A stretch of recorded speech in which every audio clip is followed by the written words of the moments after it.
আজিৰ এই ভিডিঅ'টিত class 10ৰ social ছায়েন্সৰ আন্তৰ্জাতিক সংস্থা ৰাষ্ট্ৰসংঘ আৰু অন্যান্য ৰিলেটেড কেইটামান ইম্পৰ্টেণ্ট কুৱেশ্যন আলোচনা কৰিম।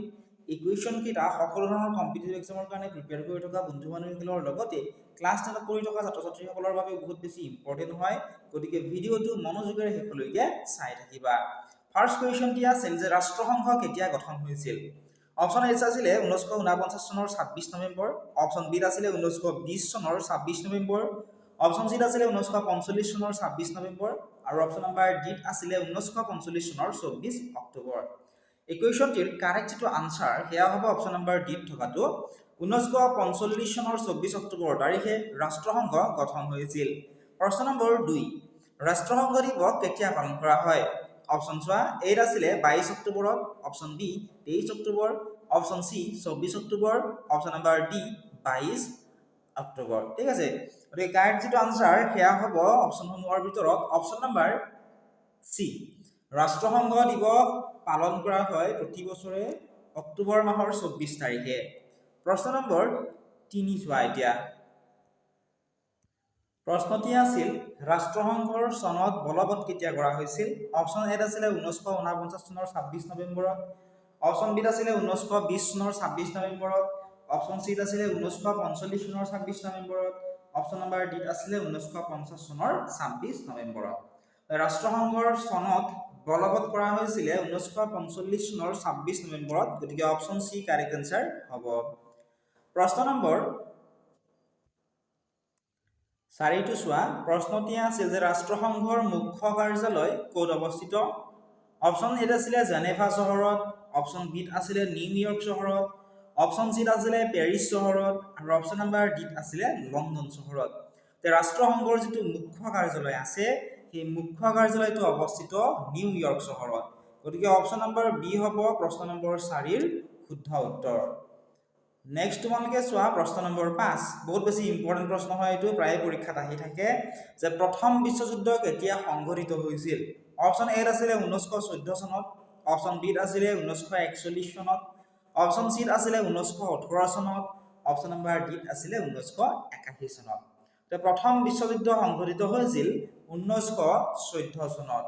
গতিকে অপশ্যন নম্বৰ এইটো হ'ব এই প্ৰশ্নটোৰ শুদ্ধ উত্তৰ। এতিয়া তোমালোকে নেক্সট কুৱেশ্যনটো চোৱা। কুৱেশ্যন নম্বৰ 6, ৰাষ্ট্ৰসংঘৰ গুৰুত্বপূৰ্ণ অংগটো কি সুধিছে? অপশ্যন এ আছিলে সাধাৰণ সভা, অপশ্যন বি আছিলে নিৰাপত্তা পৰিষদ, অপশ্যন চি আছিলে ন্যাসৰক্ষী পৰিষদ আৰু অপশ্যন নম্বৰ ডি আছিলে সামাজিক পৰিষদ। ৰাষ্ট্ৰসংঘৰ যিটো গুৰুত্বপূৰ্ণ সেইটো অংগ সুধিছে। ৰাষ্ট্ৰসংঘৰ গুৰুত্বপূৰ্ণ অংগটো হৈছে নিৰাপত্তা পৰিষদ। গতিকে অপশ্যন নম্বৰ বি টো হ'ব এই প্ৰশ্নটোৰ শুদ্ধ উত্তৰ। এতিয়া চোৱা প্ৰশ্ন নম্বৰ 7, ৰাষ্ট্ৰসংঘৰ প্ৰধান অংগৰ কথা সুধিছে কিমানটা? অপশ্যন এ আছিলে 3টা, অপশ্যন নম্বৰ বি আছিলে 5টা, অপশ্যন নম্বৰ চি আছিলে 4টা আৰু অপশ্যন নম্বৰ ডি আছিলে 6টা। ৰাষ্ট্ৰসংঘৰ প্ৰধান অংগ হৈছে 6টা। গতিকে অপশ্যন নম্বৰ ডি টো হ'ব এই প্ৰশ্নটোৰ শুদ্ধ উত্তৰ। এতিয়া চোৱা প্ৰশ্ন নম্বৰ 8। প্ৰশ্ন নম্বৰ 8টো আছিল যে ৰাষ্ট্ৰসংঘৰ মানৱ অধিকাৰ আয়োগ কেতিয়া গঠন হৈছিল?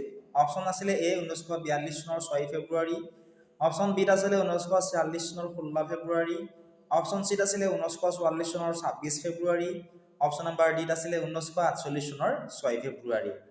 ৰাষ্ট্ৰসংঘৰ মানৱ অধিকাৰ আয়োগ গঠন হৈছিলে 1946 চনৰ 16 ফেব্ৰুৱাৰী তাৰিখে।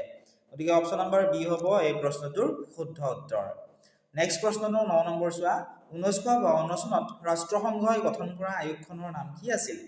অপশ্যন এ আছিলে নিৰস্ত্ৰীকৰণ আয়োগ, অপশ্যন বি আছিলে নিৰাপত্তাৰ আয়োগ, অপশ্যন চি আছিলে নীতি আয়োগ আৰু অপশ্যন নম্বৰ ডি আছিলে মানৱ অধিকাৰ আয়োগ। 1952 চনত ৰাষ্ট্ৰসংঘই এখন আয়োগ গঠন কৰিছিল। সেই আয়োগখনৰ নাম আছিলে নিৰস্ত্ৰীকৰণ আয়োগ। গতিকে অপশ্যন নম্বৰ এ হ'ব এই প্ৰশ্নটোৰ কাৰেক্ট আনসাৰ। নেক্সট প্ৰশ্ন 10 নম্বৰ চোৱা। প্ৰথমে ৰাষ্ট্ৰসংঘৰ চনদত চহী কৰা ৰাষ্ট্ৰৰ সংখ্যা কিমান আছিল? অপশ্যন এ আছিলে 5খন, অপশ্যন বি আছিলে 45খন, অপশ্যন চি আছিলে 51খন, অপশ্যন নম্বৰ ডি আছিলে 52খন। প্ৰথমতে ৰাষ্ট্ৰসংঘৰ যে চনদ আছিলে এই চনদত চহী কৰা ৰাষ্ট্ৰৰ সংখ্যা মাত্ৰ 5খন আছিলে। গতিকে এই প্ৰশ্নটোৰ অপশ্যন নম্বৰ এ টো হ'ব শুদ্ধ উত্তৰ। নেক্সট প্ৰশ্ন চোৱা।